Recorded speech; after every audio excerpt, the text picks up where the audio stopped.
السلام علیکم ناظرین اگرچہ اسلام میں بلی حلال نہیں ہے، لیکن اس کو پاکیزہ اور طاہر حیوانات میں شمار کیا جاتا ہے۔ جو بلیاں کسی کی ملکیت نہ ہوں انہیں پالنے میں کوئی حرج نہیں ہے، جیسا کہ حدیث میں ہے کہ رسول اللہ صلی اللہ علیہ وسلم نے ارشاد فرمایا، ایک عورت کو بلی کی وجہ سے عذاب ہوا۔ اس نے بلی کو قید کر کے رکھا یہاں تک کہ وہ مر گئی، پھر اس بلی کی وجہ سے وہ جہنم میں گئی، کیونکہ جب اس نے بلی کو قید میں رکھا تو نہ اس کو کھانا دیا اور نہ پانی، اور نہ ہی اسے آزاد کیا کہ وہ خود کیڑے مکوڑے کھا کر گزارا کر لیتی، یعنی اس نے بلی کو تڑپا تڑپا کر مارا تھا، اس لیے وہ جہنم میں گئی۔ ناظرین، ایک سائنسی اندازے کے مطابق انسان نے بلی کو 10,000 سال پہلے پالتو بنایا تھا۔ بلی آج کے دور میں سب سے عام پالتو جانوروں میں سے ایک ہے۔ افریقی جنگلی بلیوں کی کئی اقسام کو پالتو بلیوں کے آباء و اجداد سمجھا جاتا ہے۔ بلیوں کو پہلے شاید اسی وجہ سے ستایا گیا کہ یہ چوہے کھاتی تھی، اور اکثر اوقات جو اناج محفوظ کیا جاتا ہے وہاں انہیں پالا جاتا تھا، لیکن بعد ازاں ان کو انسان کے دوست اور پالتو جانور کے طور پر بھی پالا جانے لگا۔ پالتو بلیوں کے جسم پر لمبے یا چھوٹے بال ہوتے ہیں، جن کی بنیاد پر ان کی اقسام اور نسلوں کا تعین کیا جاتا ہے۔ ناظرین، آئیے آپ کو وہ حدیث بتاتے ہیں جس میں بلی کے متعلق ذکر کیا گیا ہے۔ روایت سے ثابت ہوتا ہے کہ بلی اگر کھانے میں سے کچھ کھا جائے یا پانی پی جائے تو وہ پلید اور نجس نہیں ہوتا، کیونکہ روایت ہے کہ ایک عورت نے حضرت عائشہ رضی اللہ تعالیٰ عنہ کو ہریسہ بھیجا تو وہ نماز پڑھ رہی تھیں۔ اس عورت نے ہریسہ وہیں رکھ دیا تو ایک بلی آئی اور آ کر اس میں سے کھا گئی۔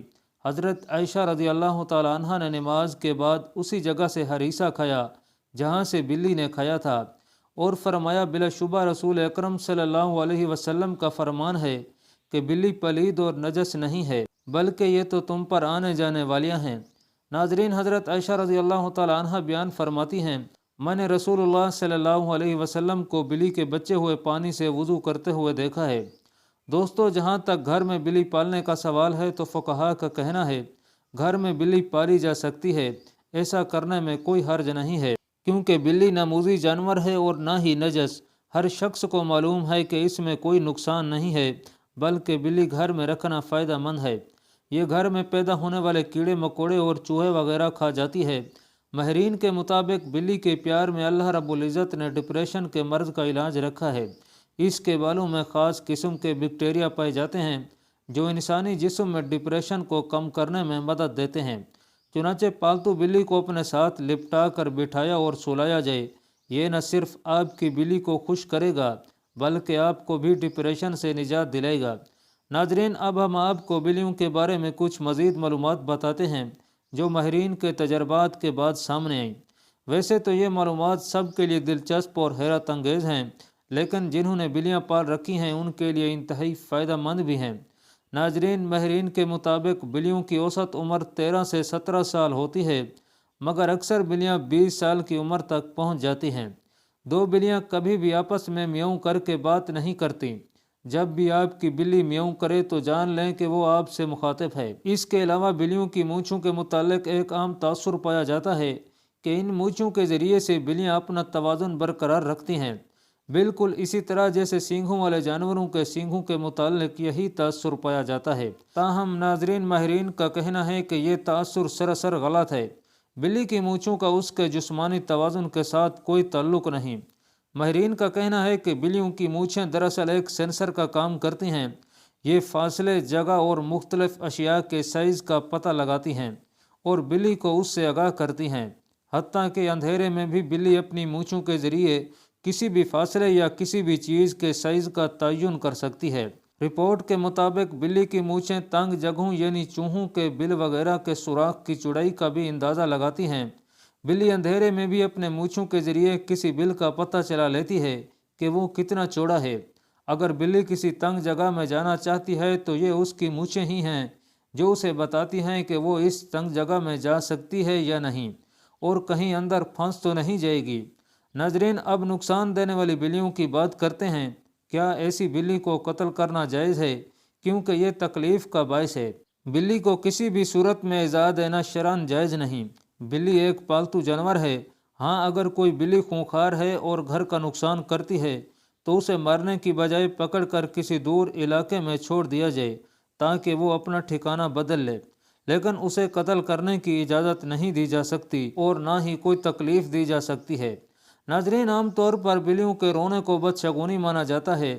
عام خیال یہ بھی کیا جاتا ہے کہ بلی جب کسی گھر میں روتی ہے اس گھر میں فوتگی ہونے والی ہوتی ہے۔ کچھ لوگ یہ بھی کہتے ہیں کہ بلی گھر میں آنے والی روحوں کو دیکھ کر روتی ہے۔ یہاں حضرت شاہ شمس تبریز رحمۃ اللہ علیہ سے منسوب ایک واقعہ بیان کرتے ہیں۔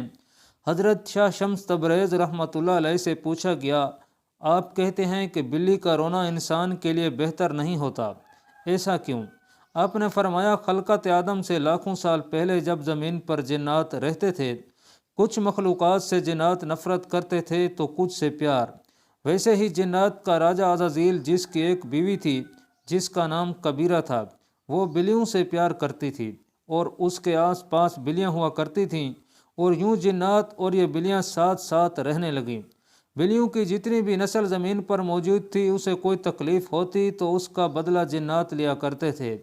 لیکن جب اللہ رب العزت نے جنات کی طاقت کو محدود کیا اور ان کے لیے صرف رات کو رکھ دیا تو یہ سلسلہ جانوروں اور جنات کا ٹوٹ گیا۔ لیکن کبیرہ نے کہا، اے میرے اللہ، ہمیں اتنا تنہا نہ کر، ہمیں اتنا اکیلا نہ کر۔ تو کچھ جانوروں کو یہ طاقت دی گئی کہ وہ جنات سے بات کر سکیں اور انہیں دیکھ سکیں۔ ان جانوروں میں بلیاں بھی شامل ہیں۔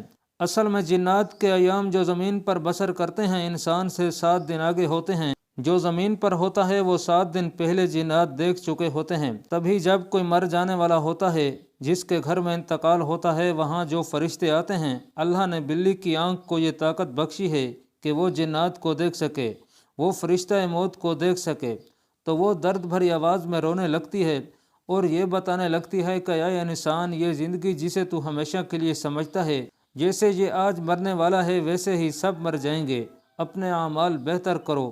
تو لوگوں نے کہا، اے اللہ کے ولی، اگر ہمارے گھر کے آس پاس کوئی بلی روئے تو ہم کیا کریں؟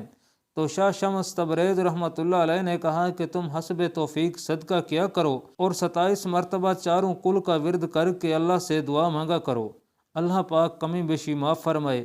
اللہ ہر پریشانی سے آپ کو محفوظ رکھے۔ اللہ رب العزت سے دعا ہے کہ وہ ہمیں تمام برائیوں سے دور رکھے، نیک اعمال کرنے کی توفیق عطا فرمائے اور ہمیں نبی کریم صلی اللہ علیہ وسلم سے سچی اور پکی محبت عطا فرمائے۔ آمین۔